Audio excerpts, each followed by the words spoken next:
की है। ओके, ये पुरुष हैं आप, तो पुरुषत्व है कि नहीं आपके अंदर? पुरुष के अंदर पुरुषत्व है कि नहीं? तो हिंदू के अंदर हिंदुत्व है। हिंदू देखे, हिंदू और हिंदुत्व में बहुत फर्क है। हिंदू हमारा धर्म है जिस पर हमें गर्व है, हम हिंदू हैं, हम गर्व से कहते हैं कि हम हिंदू हैं।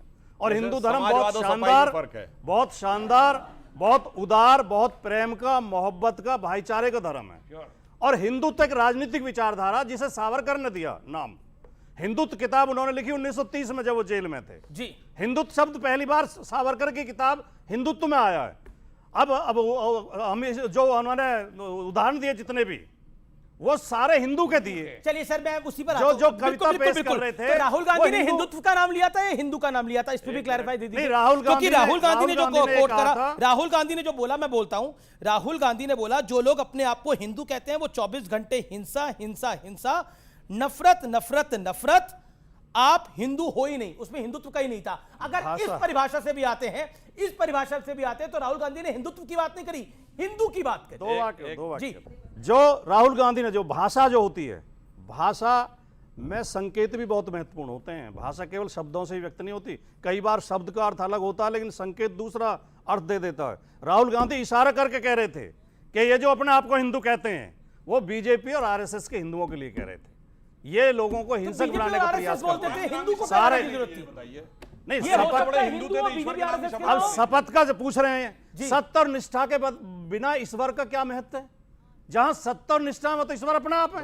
आप बिना सत्य के ईश्वर को मानते हैं भैया, यही चक्कर जब सत्य और निष्ठा है तो ईश्वर की शपथ तो ईश्वर कहां लग रही है? सत्यप्रकाश जी की बारी है। सत्यप्रकाश जी, राहुल जी वो कह नहीं रहे थे जो मोदी जी समझ गए। राहुल जी वो कह नहीं रहे थे जो सुधांशु त्रिवेदी समझ रहे हैं। राहुल जी वो कह नहीं रहे थे जो चिराग पासवान, जेडीयू के कई नेता, ललन सिंह समझ रहे हैं। वो कहा ही नहीं था उन्होंने। ये सिर्फ राहुल जी के समर्थक पार्टियों को सिर्फ समझ में आ रहा है कि नहीं राहुल जी वो नहीं कह रहे थे, राहुल जी कुछ और कह रहे थे। इस देश का बच्चा समझ चुका है कि राहुल जी आखिर कह क्या रहे थे, और राहुल जी भी समझ रहे थे कि वो कह क्या रहे थे। चूंकि वो फंस गए कह के, तो अब वो बहाने बना रहे हैं। अब देखिए क्या है कि राहुल गांधी जी की राजनीति जिस धुरी पर टिकी हुई है और जिस फ्रस्ट्रेशन पर टिकी हुई है कि 3 बार नकार दिए गए हैं, तो वो विपक्ष के नेता के हैसियत के तौर पर कोई चित्र ला करके हिंदू धर्म को अलग अलग ढंग से वो बता भी रहे कि हिंदू डरता नहीं। आखिर वो ये भी बताने की कोशिश कर रहे हैं किसी धार्मिक ग्रुप को कि आपको कोई डराने की कोशिश कर रहा है, जबकि बात ऐसी बिल्कुल नहीं है। संविधानवाद है देश में, तो राहुल गांधी उस समय संविधानवाद कहां भूल गए जब वो हिंदू को पूरे हिंसक बताने लगे। मेरा मानना है कि राहुल गांधी जी को इस बात के लिए सार्वजनिक रूप में माफी मांगनी पड़ेगी। जी, मृत्युंजय तिवारी। देखिए, बड़ा अफसोस होता है, सत्ता में तो ये आ गए हैं, लेकिन जब राहुल गांधी जी ने अपने विपक्ष के नेता के रूप में पहली बार भाषण उन्होंने किया, तो उन्होंने हर एक उस मुद्दे को उठाया जिससे जनता का सरोकार था, चाहे वो नीट प्रश्न पत्र परीक्षा का लीक का मामला हो, मणिपुर का मामला हो, किसानों का मामला हो। लेकिन ये सारे मामले भूल गए और विषय क्या बना, वो कह रहे हैं बीजेपी को जो लोग करते हैं सांकेतिक रूप से, तो ये कह रहे हिंदू। सर, अरे ये मुद्दा आपने, चलिए मैं, आपने बोला हिंदू और हिंदुत्व पर उनको मिस इंटरप्रेट कर दिया भारतीय जनता पार्टी ने, एनडीए ने, जेडीयू ने, चिराग पासवान की पार्टी ने, इन सबने, शिवसेना ने गलत इंटरप्रेट करा। राहुल जी अग्निवीर पर क्या बोले, मैं इस देश की दर्शकों को बताना चाहता हूं। उन्होंने बोला अग्निवीर यूज एंड थ्रो मजदूर है। मतलब मैं कहता हूं कि अग्निवीर योजनाओं में खामियां होंगी जिनको दुरुस्त करा जा सकता है, इसमें कोई बात नहीं है, लेकिन यह कहना अग्निवीर के अंदर जो काम कर रहे हैं वो देश को समर्पित है, वो यूज एंड थ्रो मजदूर है, क्यों कहना, ये क्यों कहना था? उन्होंने ये कहा कि जब 4 वर्षों के लिए सांसद भी चुने जाते हैं तो वो 5 वर्षों के लिए चुने जाते हैं जी। लेकिन जब 4 वर्षों के लिए ही उनकी नौकरी की गारंटी है, तो उस पर राहुल गांधी जी ने कहा। लेकिन जब प्रधानमंत्री मोदी बोले, और ये राजकुमार भाटी और मृत्युंजय तिवारी आपको दोनों को जॉइंट इसका जवाब देना चाहिए, जब प्रधानमंत्री बोले, राहुल जी ने मुद्दे उठाए और उनको सत्ता पक्ष ने शांति से सुना, जबकि सत्ता पक्ष की संख्या 300 के आसपास थी। नहीं, शांति से सुना, नहीं, बिल्कुल शांति से सुना गया, बिल्कुल शांति से सुना गया। अच्छा, लेकिन प्रधानमंत्री जब बोले पूरा टाइम हंगामा रहा और राज्यसभा में तो वॉकआउट हो गया। जब राहुल गांधी, तो प्रधानमंत्री ने मणिपुर पे बोला, नीट पे बोला, अग्निवीर पर बोला, महंगाई पर बोला, इकोनॉमिक्स पे बोला, और किस पे बोलेंगे वो? राहुल गांधी जी की जीत उसी समय हो गई, जनता का दिल उन्होंने जीत लिया जब राहुल गांधी जी के भाषण में आदरणीय प्रधानमंत्री जी खड़े हो गए और राजनाथ सिंह जी खड़े हो गए, शिवराज सिंह जी यही राहुल गांधी जी की जीत है, आदरणीय अमित शाह जी खड़े हो गए। इसका मतलब है सीधे तीर निशाने पर लगा। आपके 3-4 बड़े नेता जो हैं वो तमाम लोग खड़े हो गए, शिवराज सिंह चौहान, अमित शाह, राजनाथ सिंह, प्रधानमंत्री नरेंद्र मोदी। अच्छा, सत्यप्रकाश भी कह रहे थे, सत्यप्रकाश भी कह रहे थे, मैं बिल्कुल बिल्कुल बिल्कुल जो आप मिस कर रहे हैं। नहीं, मैं एक राहुल गांधी जैसे ही खड़े हुए, बीजेपी के सांसदों ने मोदी मोदी मोदी नारे लगाने शुरू कर दिए, शोर मचाना शुरू कर दिया। तो शुरुआत तो इन्होंने की। Okay okay okay. ये गर्व का विषय है कि राहुल गांधी जब इस देश की संविधान के पिलर पर हमला कर रहे थे, इस देश की संविधान की मूल भावना पर हमला कर रहे थे, इस देश की संस्कृति पर हमला कर रहे थे, तो क्या इस देश का प्रधानमंत्री सदन में चुपचाप कुर्सी पे बैठा रहता? क्या इस देश का गृह मंत्री चुपचाप कुर्सी पे बैठा रहता? वो खड़े होकर के उसको चुनौती दिए कि आपने गलत बात करी है, और गलत को गलत कहना सत्ता पक्ष की जिम्मेदारी है। ठीक है, okay okay okay okay okay. ये तो ऐसा दिल जीतने की बात कही कि मैच में कोई बॉलर ने गलत बॉल फेंक दी, अंपायर ने टोका, नो बॉल है, कहा देखो अंपायर को बोलना पड़ गया इसलिए मैं मैच जीत गया। उस ढंग की आप बात करने का प्रयास कर रहे हैं। अभी हमारे भाटी जी ने कहा कि हम मुद्दे की बात नहीं करते। जनाब, मैं याद दिलाना चाहता हूं, आप लोगों को हिंदू शब्द से इतनी नफरत है कि हम लोगों के बचपन के जमाने में याद करिए, जब भारत की ग्रोथ रेट 2% होती थी तो उसे हिंदू ग्रोथ रेट कहा गया। उसका क्या हिंदू से लेना देना था? पूरी दुनिया में भारत का मजाक उड़ाया गया। ये जो लोग कहते हैं कि इनको हिंदू शब्द समझ में आता है, हिंदुत्व तो नहीं समझ में आता है, पूरे दौर में जब इनकी सरकारें रही 1.5%, 1.8%, 2% रेट ऑफ ग्रोथ। मैं पूछना चाहता हूं, जब आप लोगों की सरकार थी, जिसको आप कहते हैं हिंदू, मैं मानता हूं, कितना था फॉरेन एक्सचेंज रिजर्व? 1 बिलियन के नीचे 1991 में सोना गिरवी रखा गया था। और जब हिंदुत्व वालों की सरकार आई, अटल जी की सरकार 5.5-6%, 100 बिलियन पहुंचा 2004 में। मोदी जी की सरकार में 500 बिलियन पहुंचा फॉरेन एक्सचेंज रिजर्व, आज 650 बिलियन फॉरेन एक्सचेंज रिजर्व। आज ग्रोथ रेट कितनी? 8.2%, तब थी 2%, तब महंगाई 26%, 12%, 16%, 17%, आज महंगाई 5% से कम, 4.75%। और तब कोई भी आता था घुस कर मारकर चला जाता था, जब इनके हिसाब से हिंदू वाली सरकार थी। अब हिंदुत्व की सरकार है, जाते हैं घुस के मार के चले आते हैं। इसलिए हम बिल्कुल कहना चाहते हैं कि हम हिंदुत्व की सरकार की। और दूसरी बात मैं पूछना चाहता हूं, उन्होंने कहा नीट पे, मणिपुर पे, डिजिटल डाटा का जमाना है, जाके देख लीजिए विपक्ष के कितने लोगों ने कितना प्रतिशत बोला है नीट और मणिपुर। यस, फोटो नीट और मणिपुर के लिए क्या है कि भगवानों के लिए क्या है? इसका मतलब आप तैयारी से आए थे कि आपको यह विषय उठाना है। इससे राहुल गांधी पूरी तरीके से एक्सपोज हो गए। और जिस ढंग की भाषा का प्रयोग किया, उनके लिए तो मैं ये कहना चाहूंगा कि लहजे में बदजुबानी और चेहरे पे नकाब लिए फिरते हैं, और जिनके खुद के बही खाते बेहिसाब बिगड़े हैं, वही हमसे सारा हिसाब लिए फिरते हैं। ठीक है, राजकुमार भाटी, एक सेकंड, मैं अपने आ रहा हूं। राजकुमार भाटी, हमने ये भी देखा सदन के अंदर अखिलेश जी भी बैठे थे। अखिलेश जी ने उतना हंगामा नहीं किया, अखिलेश जी ने हंगामा नहीं किया, लेकिन राहुल गांधी उकसा रहे थे और कह रहे थे अपने सांसदों को वेल में आइए। लोकसभा में वो तस्वीर जारी हुई अगले दिन। क्या आपको लगता नहीं है ये सब कुछ अवॉइडेबल था? अखिलेश जी नहीं आए, क्या अखिलेश जी गलती कर रहे थे, राहुल जी सही कर रहे थे? नहीं आए तो वो इसलिए नहीं थे कि उस दिन अखिलेश यादव जी का जन्मदिन था, वो उसमें व्यस्त थे।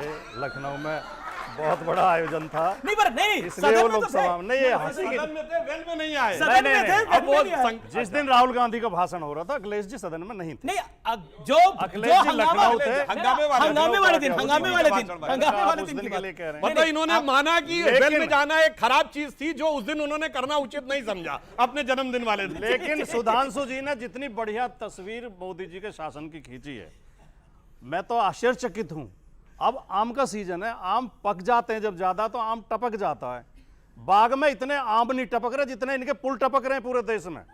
10-12 पुल गिर चुके हैं। इनके जमाने जो राम मंदिर इनका सबसे बड़ा प्रोजेक्ट है, उसके गर्भगृह टपक रहा है, वहां पानी भर गया, सड़कें धंस रही हैं जगह जगह, रामपथ धंस गया, एयरपोर्ट टपक रहे हैं। मोदी जी का विकास तो चिंगाड़ चिंगाड़ के बोल रहा है कि इसमें भ्रष्टाचार हुआ है। सारे इतना बुरी हालत है, परीक्षाएं लीक हो रही हैं, पर्चे आउट हो रहे हैं, सारे लीकेज का प्रॉब्लम तो है। हाँ, लीकेज मंदिर में भी है और परीक्षा में नहीं, भी। मुझे लगता है मंदिर की लीकेज लीकेज अलग है और ये एयरपोर्ट की लीकेज अलग है। सरकार है और ये वीक सरकार, ये लीक सरकार, ये बैसाखियों पे टिकी हुई सरकार। सबसे ज्यादा 12 पुल बिहार में गिरे हैं, जिसके जमाने में बताया गया है। अरे साहब, आपकी सरकार है। ये सारे पुल 6 महीने में बने थे। सारे पुल 6 महीने सारे बने थे। इसी शासन में अच्छा, सारे सारे इसी इसी शासन में हाँ, तो मैं यही कह रहा हूं ना, तो ये बात हो रही है किसके जमाने में बने थे? तेजस्वी जी के पास कौन सा डिपार्टमेंट था? अरे भैया, जमीन पुल जायदाद वही सब गुमराह आप लोग करने एक- वाली एक- एक महारत चीज में करे ले रहे हैं। एक सेकंड, ये डबल इंजन की सरकार, एक अपराध की और एक भ्रष्टाचार की। ठीक है, ठीक है। ये 20 साल से ओके, ओके। सरकार में है। देखिए, उन्होंने कहा है कि ये लीक और ये गिरने वाली सरकार है, मतलब सरकार वीक लीक वीक और लीक नहीं, ये सबसे सटीक सरकार है। देखिए, जो पुल गिरने की घटना बिहार में हुई, उसकी जांच जारी है।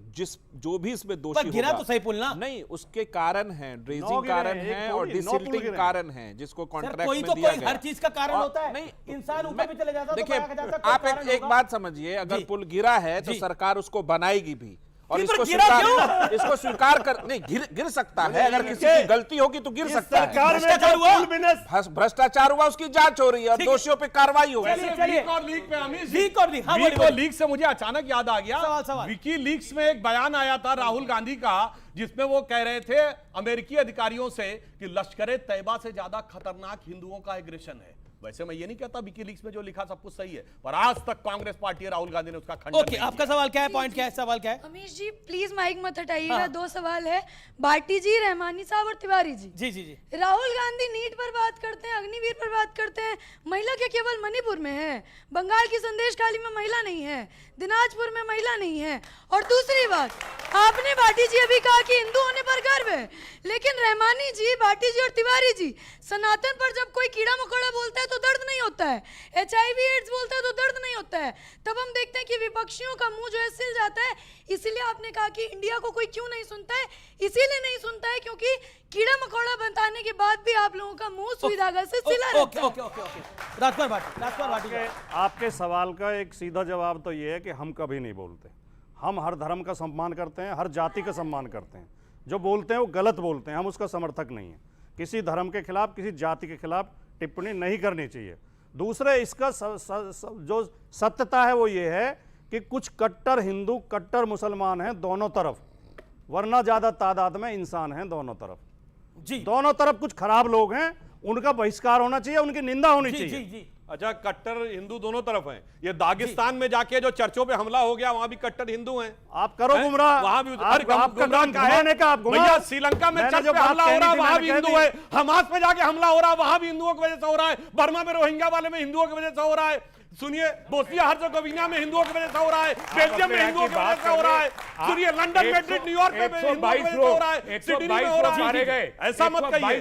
रेवानी साहब 30 सेकंड, रेवानी साहब बोल रहे हैं। 122 लोगों की शहादत हो गई, जो भारत के लोग नहीं थे। आप उनकी बात नहीं हापुड़ करेंगे। में। हाथरस हाथरस में में। आप मुझे बताइए कि उस बाबा को पॉलिटिकल संरक्षण कौन दे रहा है और क्यों दे रहा है? ये आप ये चेक जवाब करेंगे तो देना बहुत सारी चाहिए। बातें सामने आ नहीं, जाएंगी। आप पॉलिटिकल सामने संरक्षण की लाइए, बात, क्यों जो इन्होंने जुटाना गंभीर चाहते बात कही है, हैं? बात आपकी जांच में भी रामगोपाल आएगी। यादव ने बोला कि ऐसे हादसे होते रहते हैं। रामगोपाल यादव ने बोला सभा नहीं, की। जिसने भी बोला, मैं तो नहीं, 122 ठीक है, लोगों ये की नहीं बात बोल कर रहा रहा था। हूँ। आप भारत के लोग लोगों की ऐसे बात ऐसे कर रहा हो हूँ। जाते हैं। उन्होंने कहा ये षड्यंत्र नहीं है, हादसा है। हादसे, हाँ, उन्होंने बोला हादसे हो जाते हैं, ऐसे हादसे हो जाते हैं। यूपी के मुख्यमंत्री इसे षड्यंत्र बता के अपनी जिम्मेदारी से ठीक बचना है। चाह रहे हैं। नहीं नहीं, वो बच सकते हैं हादसा ना, आप बच रोकने की सकते हैं। जिम्मेदारी यूपी सरकार की लेकिन है। मुझे बताइए कि ये जो बाबागिरी इस मुल्क में शुरू हुई है, इसका सनातन धर्म से क्या ताल्लुक है? सीधी सी बात नहीं, वो अलग मैं डिबेट जो है। उनसे अब मोहतरमा आप ने कोई कहा, कहेगा मौलाना हम गिरी कहते हैं क्यों शुरू हुई है, वो अलग बिल्कुल टॉपिक है, वो मौलाना टॉपिक गिरी अलग भी है। ऐसी वो विषय- टॉपिक, वो कोई विषय, मौलाना आपकी गिरी बात भी से है। मैं सहमत हूं। आपका विषय अलग आपकी है। बात से मैं सहमत हूं कि आपका विषय इसका अलग है। ये जो फर्जी बाबा है, इनसे बच के रहना चाहिए। I agree with you.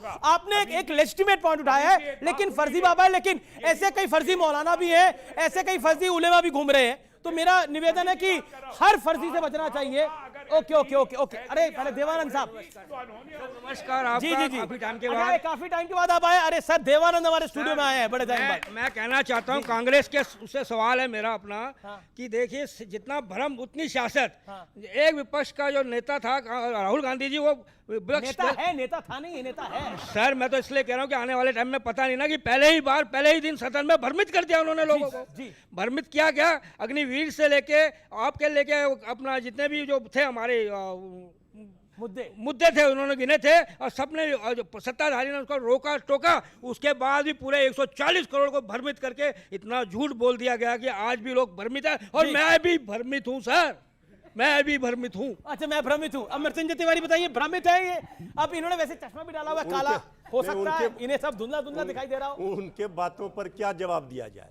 देखिए वो जो कह रहे हैं आप भी समझ रहे हैं, जनता भी सब देख रही है, समझ रही है। अरे जवाब दीजिए हम महाराज। जवाब दे रहे हैं कि राहुल गांधी जी ने देश के नौजवानों, किसानों, माताओं, बहनों के सवाल उठाए, छात्रों, नौजवानों के सवाल।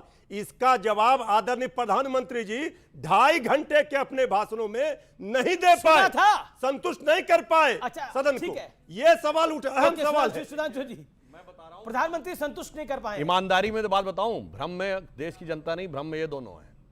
देखिए कांग्रेस का जो राइज हुआ है वो उन्हीं राज्यों में उन्होंने शानदार सफलता हासिल की जहां सहयोगियों के कंधे के ऊपर चढ़े हैं। प्रधानमंत्री जी ने कहा परजीवी है। उत्तर प्रदेश में 9.3% वोट पाके 6 सीटें पाई हैं उन्होंने। अब सर आपने अपने टर्न पे बोले, आप अपने टर्न पे बोले, मैं बता रहा हूं। राजस्थान में पर राजस्थान मैं आपसे जिम्मेदारी कह रहा बात तो हूं, कांग्रेस जिन और राज्यों बीजेपी में आपने भाजपा और कांग्रेस का सीधा मुकाबला था, एक में भी कांग्रेस भाजपा से ज्यादा सीटें नहीं जीत पाई है। मगर जहां सबसे ज्यादा सीटें जीती हैं केरल में मुस्लिम लीग के दम पे, महाराष्ट्र में महाविकास आघाड़ी के दम पे। और एक फैक्ट आपको बताऊं, आपको पता है कि इस चुनाव में सबसे बड़े अंतर से कौन जीता है? कौन सी लोकसभा जीती गई है? किसी को पता है? पता है, बताइए कौन सी? धुबरी। हाँ धुबरी। धुबरी। कितने से?